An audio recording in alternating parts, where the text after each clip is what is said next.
Letter 4 of Frankenstein by Mary Shelley to Mrs. Saville, England, August 5th, 17-something. So strange an accident has happened to us that I cannot forbear recording it, although it is very probable that you will see me before these papers can come into your possession. Last Monday, July 31st, we were nearly surrounded by ice, which closed in the ship on all sides, scarcely leaving her the sea-room in which she floated. Our situation was somewhat dangerous, especially as we were compassed round by a very thick fog. We accordingly lay to, hoping that some change would take place in the atmosphere and weather. About 2 o'clock the mist cleared away, and we beheld, stretched out in every direction, vast and irregular plains of ice, which seemed to have no end. Some of my comrades groaned, and my own mind began to grow watchful with anxious thoughts, when a strange sight suddenly attracted our attention, and diverted our solicitude from our own situation. We perceived a low carriage, fixed on a sledge and drawn by dogs, pass on toward the north, at the distance of 1/2 mile. A being of which had the shape of a man, but apparently of gigantic stature, sat in the sledge and guided the dogs. We watched the rapid progress of the traveler with our telescopes, until he was lost among the distant inequalities of the ice. This appearance excited our unqualified wonder. We were, as we believed, many hundred miles from any land, but this apparition seemed to denote that it was not, in reality, so distant as we had supposed. Shut in, however, by ice, it was impossible to follow his track, which we had observed with the greatest attention. About 2 hours after this occurrence we heard the ground sea, and, before night, the ice broke and freed our ship. We, however, lay to until the morning, fearing to encounter in the dark those large loose masses which float about after the breaking up of the ice. I profited of this time to rest for a few hours.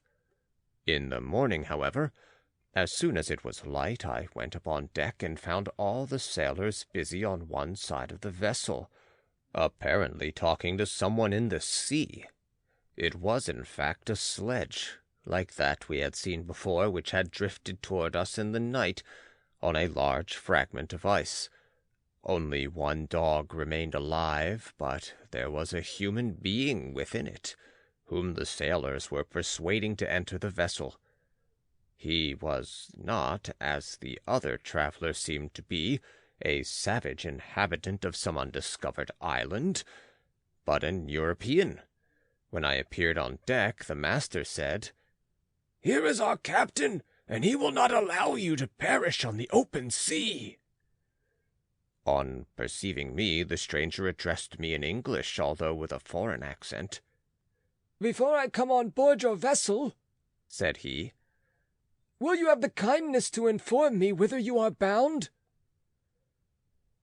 You may conceive my astonishment on hearing such a question addressed to me from a man on the brink of destruction, and to whom I should have supposed that my vessel would have been a resource which he would not have exchanged for the most precious wealth the earth can afford. I replied, however, that we were on a voyage of discovery toward the North Pole. Upon hearing this, he appeared satisfied and consented to come on board. Good God! Margaret, if you had seen the man who thus capitulated for his safety, your surprise would have been boundless. His limbs were nearly frozen, and his body dreadfully emaciated by fatigue and suffering. I never saw a man in so wretched a condition. We attempted to carry him into the cabin, but as soon as he had quitted the fresh air, he fainted. We accordingly brought him back to the deck and restored him to animation by rubbing him with brandy and forcing him to swallow a small quantity. As soon as he showed signs of life, we wrapped him up in blankets and placed him near the chimney of the kitchen stove. by slow degrees he recovered, and ate a little soup, which restored him wonderfully. 2 days passed in this manner before he was able to speak, and I often feared that his sufferings had deprived him of understanding. When he had in some measure recovered, I removed him to my own cabin and attended on him as much as my duty would permit. I never saw a more interesting creature. His eyes have generally an expression of wildness, and even madness. But there are moments when, if anyone performs an act of kindness toward him, or does him any the most trifling service, his whole countenance is lighted up, as it were, with a beam of benevolence and sweetness that I never saw equaled. But he is generally melancholy and despairing, and sometimes he gnashes his teeth as if impatient of the weight of woes that oppresses him. When my guest was a little recovered, I had great trouble to keep off the men, who wished to ask him 1,000 questions, but I would not allow him to be tormented by their idle curiosity, in a state of body and mind whose restoration evidently depended upon entire repose. Once, however, the lieutenant asked why he had come so far upon the ice in so strange a vehicle. His countenance instantly assumed an aspect of the deepest gloom, and he replied, "To seek one who fled from me." "And did the man whom you pursued travel in the same fashion?" "Yes." "Then I fancy we have seen him, for the day before we picked you up, we saw some dogs drawing a sledge with a man in it across the ice." This aroused the stranger's attention, and he asked a multitude of questions concerning the route which the daemon, as he called him, had pursued. Soon after, when he was alone with me, he said, "I have doubtless excited your curiosity, as well as that of these good people, but you are too considerate to make inquiries." "Certainly. It would indeed be very impertinent and inhuman in me to trouble you with any inquisitiveness of mine." "And yet you rescued me from a strange and perilous situation. You have benevolently restored me to life." Soon after this he inquired if I thought that the breaking up of the ice had destroyed the other sledge. I replied that I could not answer with any degree of certainty, for the ice had not broken until near midnight, and the traveler might have arrived at a place of safety before that time, but of this I could not judge. From this time a new spirit of life animated the decaying frame of the stranger. He manifested the greatest eagerness to be upon deck, to watch for the sledge which had before appeared, but I have persuaded him to remain in the cabin, for he is far too weak to sustain the rawness of the atmosphere. I have promised that someone should watch for him, and give him instant notice if any new object should appear in sight. Such is my journal of what relates to this strange occurrence up to the present day. The stranger has gradually improved in health, but is very silent and appears uneasy when anyone except myself enters his cabin. Yet his manners are so conciliating and gentle that the sailors are all interested in him, although they have had very little communication with him. For my own part, I begin to love him as a brother, and his constant and deep grief fills me with sympathy and compassion. He must have been a noble creature in his better days, being even now in wreck, so attractive and amiable. I said in one of my letters, my dear Margaret, that I should find no friend on the wide ocean. Yet I have found a man who, before his spirit had been broken by misery, I should have been happy to have possessed as the brother of my heart. I shall continue my journal concerning the stranger at intervals, should I have any fresh incidents to record. August 13th. My affection for my guest increases every day. He excites at once my admiration and my pity to an astonishing degree. How can I see so noble a creature destroyed by misery, without feeling the most poignant grief? He is so gentle, yet so wise. His mind is so cultivated, and when he speaks, although his words are culled with the choicest art, yet they flow with rapidity and unparalleled eloquence. He is now much recovered from his illness, and is continually on the deck, apparently watching for the sledge that preceded his own. Yet, although unhappy, he is not so utterly occupied by his own misery, but that he interests himself deeply in the projects of others. He has frequently conversed with me on mine, which I have communicated to him without disguise. He entered attentively into all my arguments in favor of my eventual success, and into every minute detail of the measures I had taken to secure it. I was easily led by the sympathy which he evinced to use the language of my heart, to give utterance to the burning ardor of my soul, and to say, with all the fervor that warmed me, how gladly I would sacrifice my fortune, my existence, my every hope, to the furtherance of my enterprise. One man's life or death were but a small price to pay for the acquirement of the knowledge which I sought, for the dominion I should acquire and transmit over the elemental foes of our race. As I spoke, a dark gloom spread over my listener's countenance. At first I perceived that he tried to suppress his emotion. He placed his hands before his eyes, and my voice quivered and failed me as I beheld tears trickle fast from between his fingers. A groan burst from his heaving breast. I paused. At length he spoke in broken accents. "Unhappy man, do you share my madness? Have you drank also of the intoxicating draught? Hear me. Let me reveal my tale, and you will dash the cup from your lips." Such words, you may imagine, strongly excited my curiosity, but the paroxysm of grief that had seized the stranger overcame his weakened powers, and many hours of repose and tranquil conversation were necessary to restore his composure.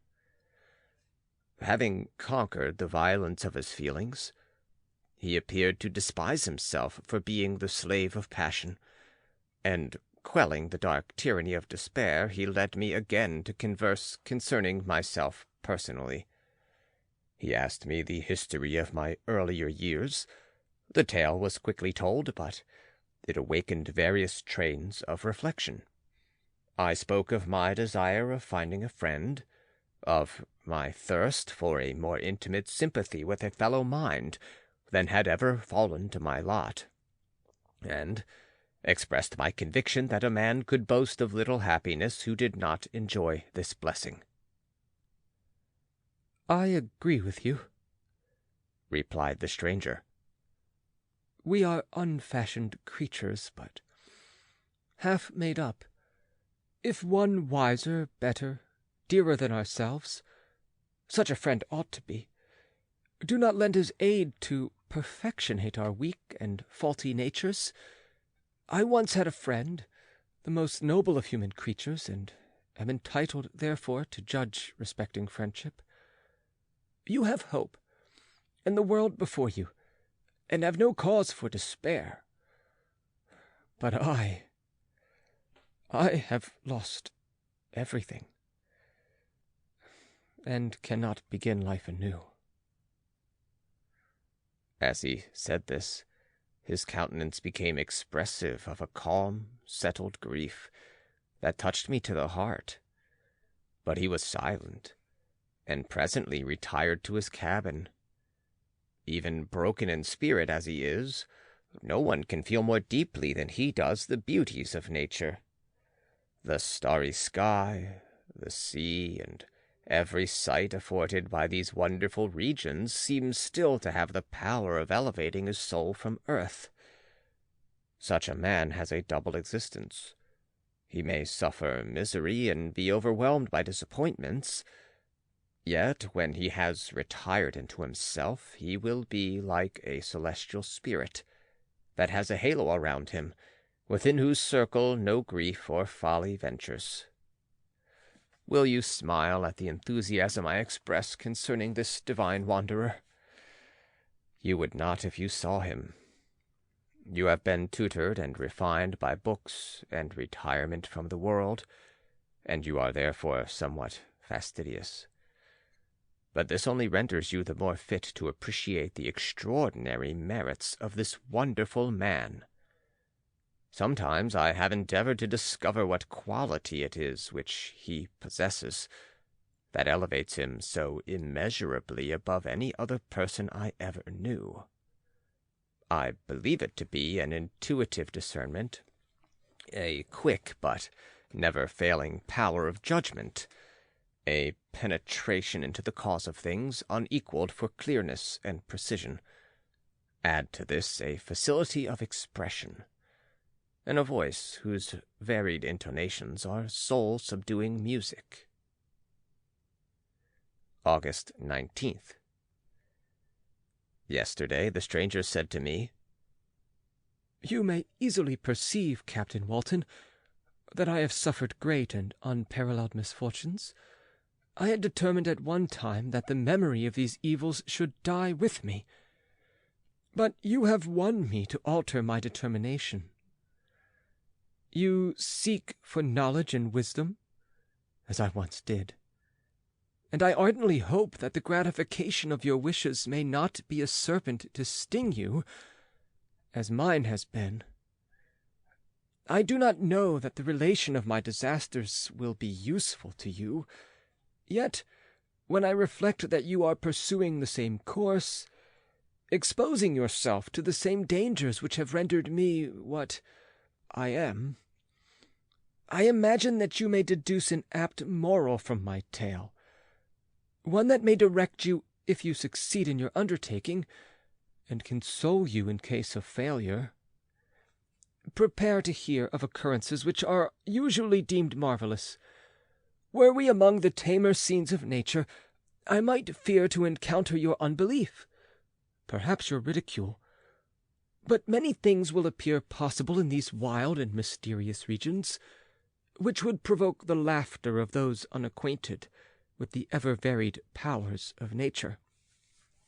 Nor can I doubt but that my tale conveys in its series internal evidence of the truth of the events of which it is composed."